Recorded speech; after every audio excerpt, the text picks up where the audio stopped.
Assalamualaikum warahmatullahi wabarakatuh. Hari ini kita masuk pelajaran IPS kelas 9. Materinya kelanjutan dari materi sebelumnya.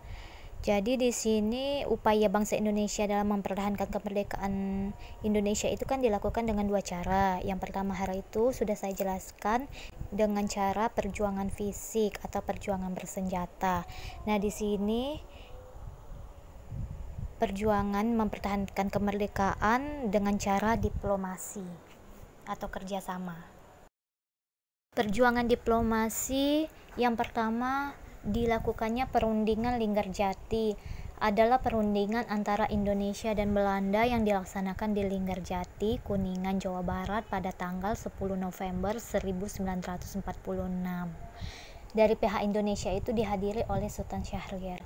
Isi perundingan Linggarjati antara Indonesia dan Belanda. Yang A, Belanda mengakui secara de facto wilayah Republik Indonesia yaitu atas Sumatera, Jawa, Madura. Belanda harus meninggalkan wilayah Republik Indonesia paling lambat 1 Januari 1949.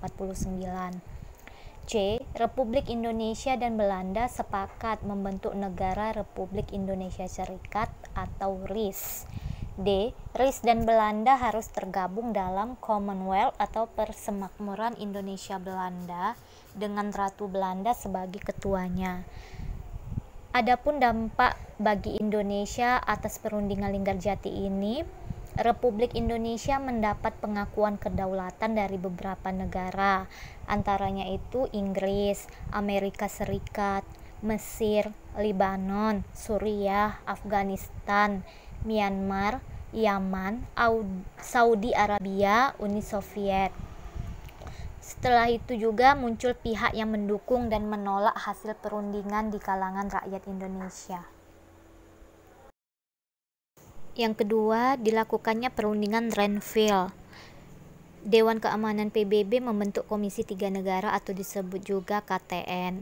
Negara yang termasuk anggota KTN, Australia itu di pilihan Indonesia, Belgia pilihan Belanda, Amerika Serikat pilihan Indonesia, Belanda. KTN kemudian mengusulkan sebuah perundingan diselenggarakan di atas kapal Angkatan Laut Amerika Serikat yang berlabuh di Teluk Jakarta tanggal 17 Januari 1948.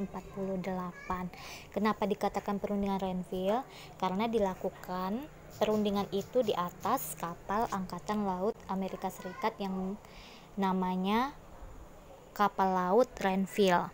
Isi perundingan Renville di sini yang A, penghentian tembak-menembak. B, Belanda hanya mengakui Jawa Tengah, Yogyakarta, dan Sumatera itu sebagai bagian wilayah Republik Indonesia pada saat itu. C, disetujuinya sebuah garis demarkasi yang memisahkan wilayah Indonesia dan daerah pendudukan Belanda. D, TNI harus ditarik mundur dari daerah-daerah pendudukan Belanda di Jawa Barat dan Jawa Timur.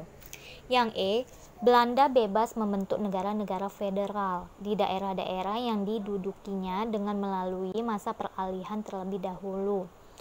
Dampak bagi Indonesia atas perundingan Renville ini, wilayah Indonesia menjadi sempit dan dikelilingi oleh wilayah-wilayah yang dikuasai Belanda.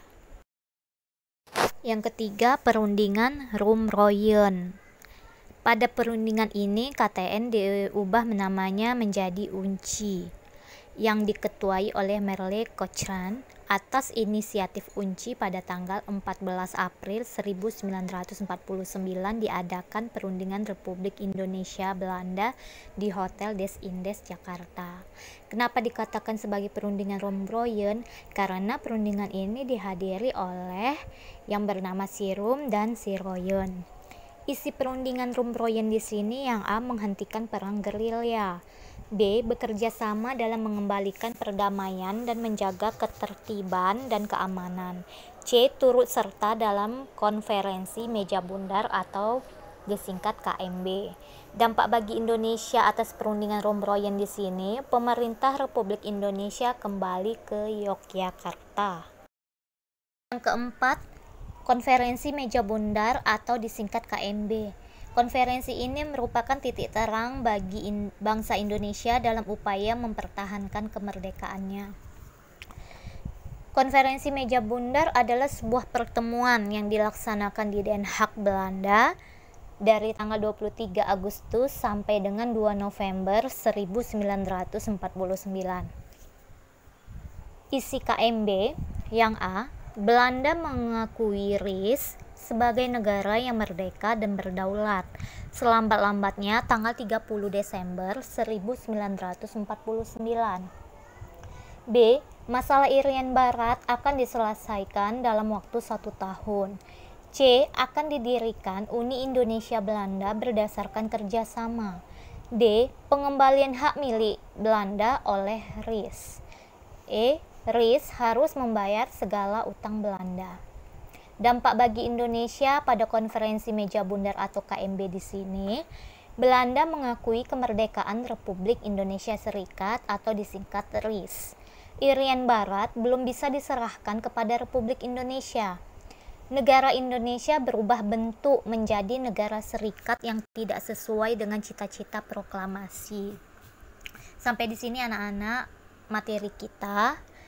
Setelah saya jelaskan ini semua, kalian catat semuanya di catatan IPS masing-masing. Jangan dicampur. Assalamualaikum warahmatullahi wabarakatuh.